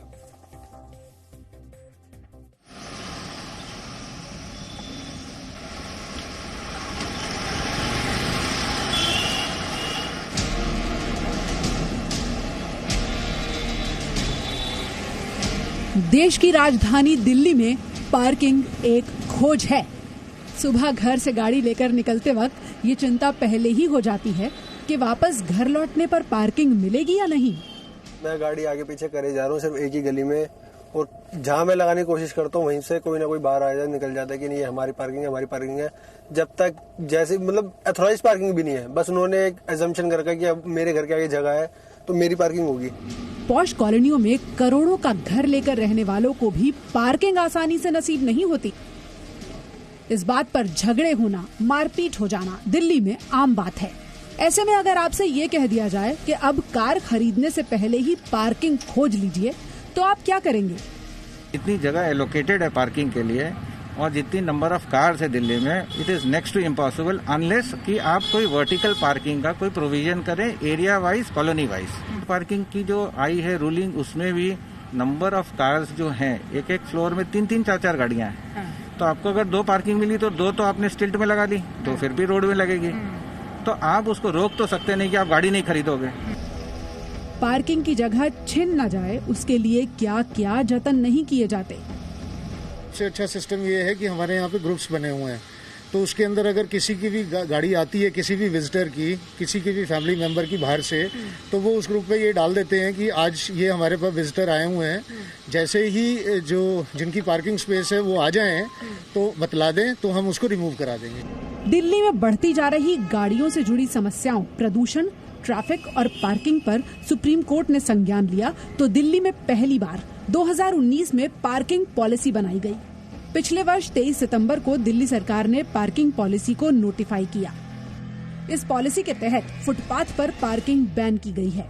अगर सड़क पर गाड़ी पार्क की जाती है तो उसके दाम ऑफ रोड पार्किंग से कई गुना ज्यादा होंगे। नगर निगम से कहा गया कि वो रिहायशी इलाकों में पार्किंग की व्यवस्था करे। पार्किंग स्पेस के बदले लोगों से पार्किंग चार्ज लेने की भी बात हुई। चौराहों, गोल चक्कर और ट्रैफिक सिग्नल के 25 मीटर के दायरे में पार्किंग की इजाजत नहीं दी जाएगी। मल्टी लेवल पार्किंग या दूसरे पार्किंग लॉट से लोगों को शटल सर्विस देने की योजना बनाई गई। योजना ये भी है कि मल्टी लेवल पार्किंग का रेट सरफेस पार्किंग यानी सड़क पर मौजूद पार्किंग के मुकाबले 1/3 रखा जाए। अब लोग पूछ रहे हैं कि अगर गाड़ी घर के नीचे खड़ी नहीं होगी तो इमरजेंसी होने पर क्या करेंगे। योजना बनाने वाली EPCA इसे लागू करने पर अड़ी है, जबकि नगर निगम अभी इसके लिए तैयार नजर नहीं आते। ये जो जगह बनाए जाएंगे उसको जमीन पर डिमार्केट करना पड़ेगा, क्योंकि अगर आपको लीगल पार्किंग के बारे में पता ही नहीं हो तो आप प्रूफ कैसे देंगे। और ये प्रूफ देने के लिए पहले आपको बताना होगा पार्किंग एरिया मैनेजमेंट प्लान के जरिए कि लीगल पार्किंग आपके इलाके में कहाँ पर है और वहाँ पर आपके पास पार्क करने के लिए जगह है कि नहीं। लोग पार्किंग की समस्या से जूझ रहे हैं, ये आपकी बात बिल्कुल सच है, 16 आने सच है, लेकिन पार्किंग की समस्या को लेकर दक्षिणी दिल्ली नगर निगम बहुत ही संवेदनशील है। हम समय समय पर LG साहब से, DDA से और केंद्र सरकार से जगहों की डिमांड करते रहे हैं। दिल्ली, मुंबई, कोलकाता जैसे महानगर ट्रैफिक और बढ़ती कारों की समस्या से निपटने के लिए कई योजनाएं बनाते हैं, लेकिन अगर आप भी ऐसे किसी शहर में रहते हैं तो आप जानते हैं कि समस्या और समाधान के बीच में अभी बहुत सी कारें हैं। भारत में हर रोज औसतन 50,000 4 पहिया वाहन खरीदे जाते हैं। इनमें से 1/3 संख्या कारों की है। ऐसे में कारों की पार्किंग, ट्रैफिक जैम और प्रदूषण ऐसी हर समस्या का समाधान बेकार ही साबित हो रहा है। पूजा मक्कड़, जी मीडिया। और अब आखिर में आज का सवाल। आज आपको यह बताना है कि दुनिया की पहली डिक्शनरी कहां तैयार की गई थी। आप इस पर रिसर्च कीजिए और ब्रेक के बाद हम आपको इस सवाल का सही जवाब बताएंगे।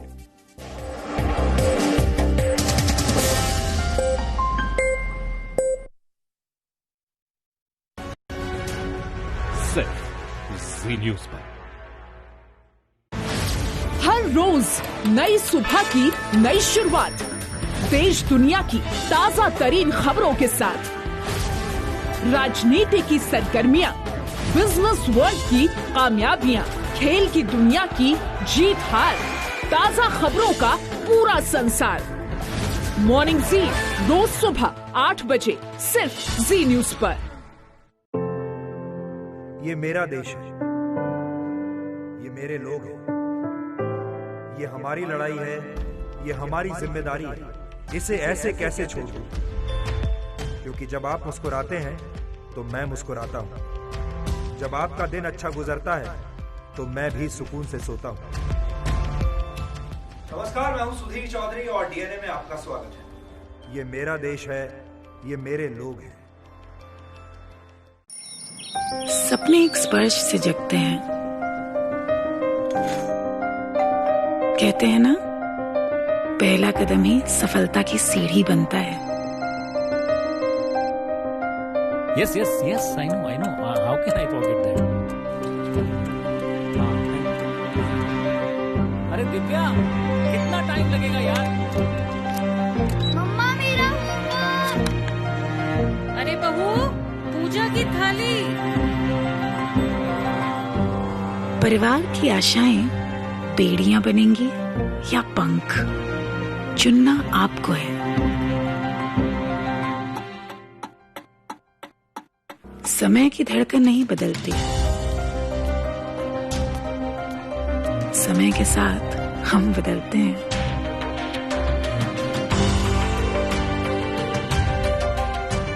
क्योंकि जब अपने संस्कारों के लिए सम्मान हो तो दुनिया झुकती है। जी न्यूज़, परंपरा संस्कारों की। सत्ता के लालच में जब नेता सच पर सवाल उठाने लगे, काले को सफेद बताकर हकीकत देश से छिपाने लगे, तब जरूरी है सच के साथ हर खबर को देश हित में देश के सामने रखना। देश है सिर्फ जी न्यूज पर। हर रोज नई सुबह की नई शुरुआत, देश दुनिया की ताजा तरीन खबरों के साथ, राजनीति की सरगर्मियां, बिजनेस वर्ल्ड की कामयाबियां, खेल की दुनिया की जीत हार, ताजा खबरों का पूरा संसार। मॉर्निंग जी रोज सुबह 8 बजे सिर्फ जी न्यूज पर। ये मेरा देश है, ये मेरे लोग हैं, ये हमारी लड़ाई है, ये हमारी जिम्मेदारी है। इसे ऐसे कैसे छोड़ दूं? क्योंकि जब आप मुस्कुराते हैं तो मैं मुस्कुराता हूं। जब आपका दिन अच्छा गुजरता है तो मैं भी सुकून से सोता हूं। नमस्कार, मैं हूं सुधीर चौधरी और डीएनए में आपका स्वागत है। ये मेरा देश है, ये मेरे लोग हैं। सपने एक स्पर्श से जगते हैं। कहते हैं ना, पहला कदम ही सफलता की सीढ़ी बनता है। Yes, yes, yes, I know. How can I forget that? अरे दिव्या, कितना टाइम लगेगा यार? मम्मा मेरा होमवर्क। अरे बहू, पूजा की थाली। परिवार की आशाएं बेड़ियां बनेंगी या पंख, चुनना आपको है। समय की धड़कन नहीं बदलती, समय के साथ हम बदलते हैं।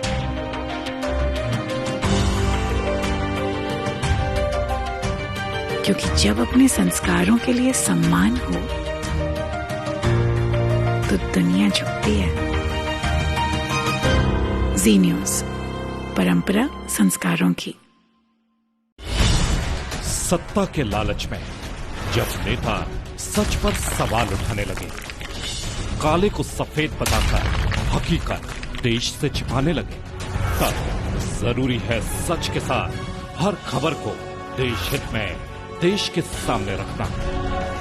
देश है सिर्फ जी न्यूज पर। हर रोज नई सुबह की नई शुरुआत, देश दुनिया की ताजा तरीन खबरों के साथ, राजनीति की सरगर्मियां, बिजनेस वर्ल्ड की कामयाबियां, खेल की दुनिया की जीत हार, ताजा खबरों का पूरा संसार। मॉर्निंग जी रोज सुबह 8 बजे सिर्फ जी न्यूज पर। ये मेरा देश है, ये मेरे लोग हैं, ये हमारी लड़ाई है, ये हमारी जिम्मेदारी है। इसे ऐसे कैसे छोड़ दूं? क्योंकि जब आप मुस्कुराते हैं तो मैं मुस्कुराता हूं। जब आपका दिन अच्छा गुजरता है तो मैं भी सुकून से सोता हूं। नमस्कार, मैं हूं सुधीर चौधरी और डीएनए में आपका स्वागत है। ये मेरा देश है, ये मेरे लोग हैं। सपने एक स्पर्श से जगते हैं। कहते हैं ना, पहला कदम ही सफलता की सीढ़ी बनता है। Yes, yes, yes, I know. How can I forget that? अरे दिव्या, कितना टाइम लगेगा यार? मम्मा मेरा होमवर्क। अरे बहू, पूजा की थाली। परिवार की आशाएं बेड़ियां बनेंगी या पंख, चुनना आपको है। समय की धड़कन नहीं बदलती, समय के साथ हम बदलते हैं।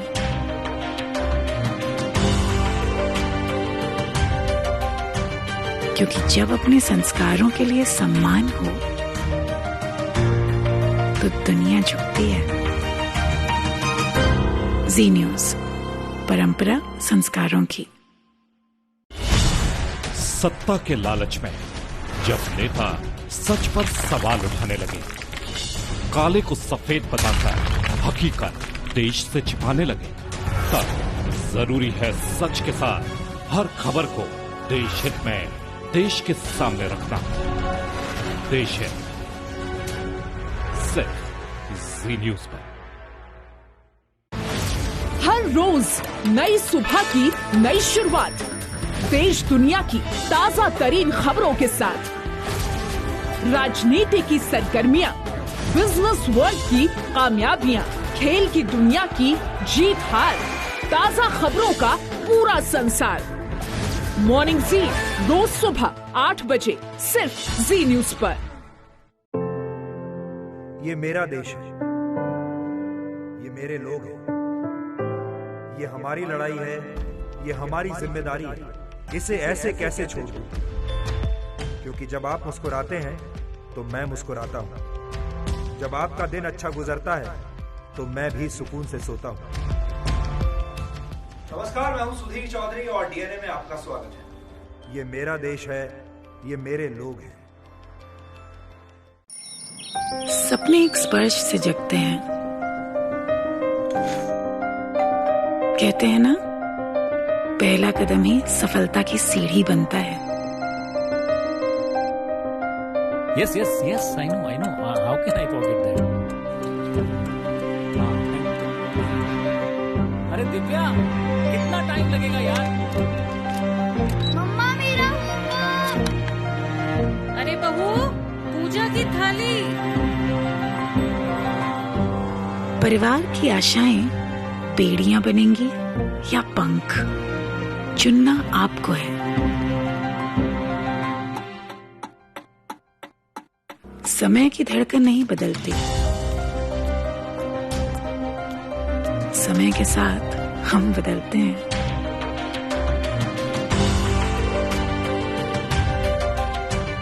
क्योंकि जब अपने संस्कारों के लिए सम्मान हो तो दुनिया झुकती है। जी न्यूज, परंपरा संस्कारों की। सत्ता के लालच में जब नेता सच पर सवाल उठाने लगे, काले को सफेद बताकर हकीकत देश से छिपाने लगे, तब जरूरी है सच के साथ हर खबर को देश हित में देश के सामने रखना। देश हित सिर्फ जी न्यूज पर। हर रोज नई सुबह की नई शुरुआत, देश दुनिया की ताजा तरीन खबरों के साथ, राजनीति की सरगर्मियां, बिजनेस वर्ल्ड की कामयाबियां, खेल की दुनिया की जीत हार, ताजा खबरों का पूरा संसार। मॉर्निंग जी रोज सुबह 8 बजे सिर्फ जी न्यूज पर। ये मेरा देश है, ये मेरे लोग हैं, ये हमारी लड़ाई है, ये हमारी जिम्मेदारी है। इसे ऐसे कैसे छोड़ दूं? क्योंकि जब आप मुस्कुराते हैं तो मैं मुस्कुराता हूं। जब आपका दिन अच्छा गुजरता है तो मैं भी सुकून से सोता हूं। नमस्कार, मैं हूं सुधीर चौधरी और डीएनए में आपका स्वागत है। ये मेरा देश है, ये मेरे लोग हैं। सपने एक स्पर्श से जगते हैं। कहते हैं ना, पहला कदम ही सफलता की सीढ़ी बनता है। Yes, I know. How can I forget that? अरे दिव्या, कितना टाइम लगेगा यार? मम्मा मेरा होमवर्क। अरे बहू, पूजा की थाली। परिवार की आशाएं बेड़ियां बनेंगी या पंख, चुनना आपको है। समय की धड़कन नहीं बदलती, समय के साथ हम बदलते हैं।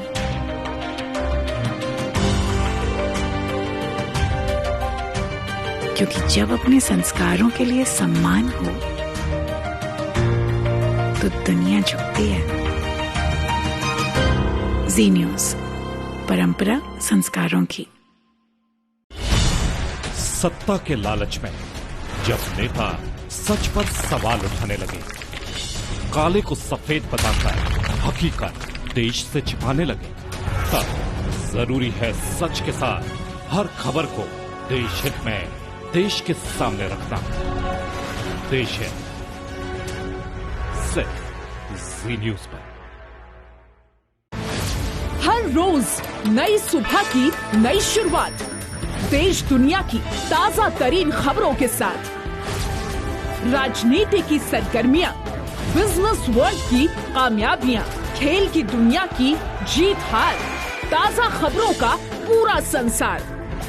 मॉर्निंग जी रोज सुबह 8 बजे सिर्फ जी न्यूज पर। ये मेरा देश है, ये मेरे लोग हैं, ये हमारी लड़ाई है, ये हमारी जिम्मेदारी है। इसे ऐसे कैसे छोड़ दूं?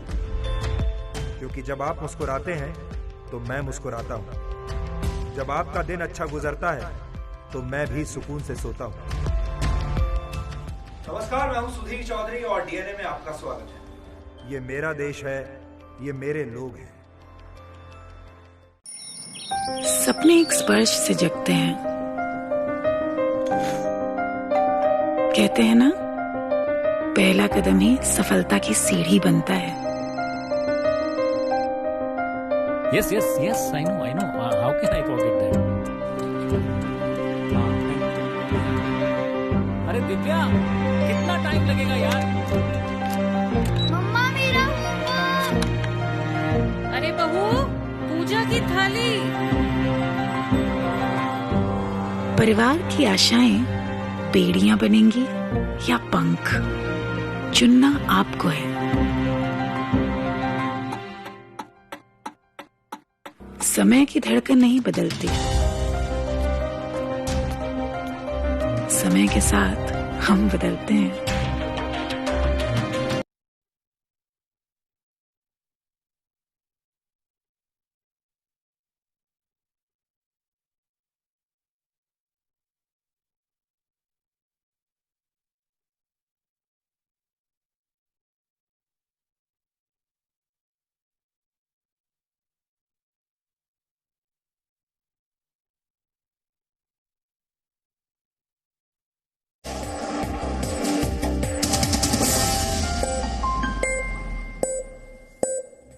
और अब देखते हैं कि आज के इतिहास में क्या लिखा है।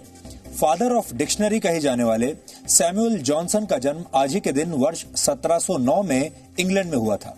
उन्होंने 9 साल तक कड़ी मेहनत की, जिसके बाद वर्ष 1755 में जॉनसन्स डिक्शनरी का पहला एडिशन प्रकाशित हुआ था। यह अंग्रेजी भाषा की सबसे आसान और आधुनिक डिक्शनरी मानी जाती है। हालांकि दुनिया की पहली डिक्शनरी 2300 ईसा पूर्व में सीरिया में तैयार की गई थी। उस डिक्शनरी को क्यूनिफॉर्म यानी कीलाक्षर लिपि में तैयार किया गया था। कीलाक्षर की गिनती मानव सभ्यता की सबसे पुरानी लेखन कला में होती है। इसमें कील के आकार के अक्षरों को मिट्टी पर अंकित किया जाता था। वर्ष 1970 में आज विश्व प्रसिद्ध गिटारिस्ट, सिंगर और सॉन्ग राइटर जिमी हेंड्रिक्स का निधन सिर्फ 27 वर्ष की उम्र में हो गया था। जिमी हेंड्रिक्स को रॉक म्यूजिक के इतिहास का सबसे शानदार गिटारिस्ट माना जाता है। अपने छोटे से करियर में हेंड्रिक्स ने सैकड़ों गाने गाए। हे जो, पर्पल हेज और द विंड क्राइज मैरी उनके सबसे मशहूर गानों में एक है। उन्होंने वर्ष 1967 के मॉन्टेरे पॉप फेस्टिवल और वर्ष 1969 के वुडस्टॉक फेस्टिवल में यादगार परफॉर्मेंस दी थी। अमेरिका के पूर्व राष्ट्रपति जिमी कार्टर ने आज ही के दिन वर्ष 1973 में यह दावा किया था कि उन्होंने एक यूएफओ यानी अनआइडेंटिफाइड फ्लाइंग ऑब्जेक्ट देखा है। यूएफओ को हिंदी में उड़न तश्तरी भी कहा जाता है। जिमी कार्टर के इस दावे से तमाम वैज्ञानिकों के बीच उस समय सनसनी फैल गई थी और यूएफओ और एलियंस को लेकर पूरी दुनिया में एक नई बहस शुरू हो गई थी। बाद में इस विषय पर बहुत सारी फिल्में भी बनने लगी। दुनिया भर में यूएफओज को देखे जाने की कई घटनाएं सामने आई, जो विज्ञान के लिए आज भी एक रहस्य बनी हुई है, क्योंकि इनकी कभी भी कोई पुष्टि नहीं हो पाई। वर्ष 1851 में आज ही के दिन अमेरिकी अखबार द न्यूयॉर्क टाइम्स का प्रकाशन शुरू हुआ था। शुरुआत में इस अखबार का नाम द न्यूयॉर्क डेली टाइम्स था, जिसे बदलकर वर्ष 1857 में द न्यूयॉर्क टाइम्स कर दिया गया। यह दुनिया का 18वां सबसे ज्यादा सर्कुलेशन वाला अखबार है। और आपको जानकर खुशी होगी कि हमारे देश भारत में हिंदी के 2 अखबार ऐसे हैं जिनका सर्कुलेशन द न्यूयॉर्क टाइम्स से करीब 10 गुना ज्यादा है। और आज वर्ल्ड वाटर मॉनिटरिंग डे है। इसकी शुरुआत वर्ष 2003 में इस मकसद से हुई थी कि लोगों को पानी की बर्बादी के खिलाफ जागरूक किया जा सके।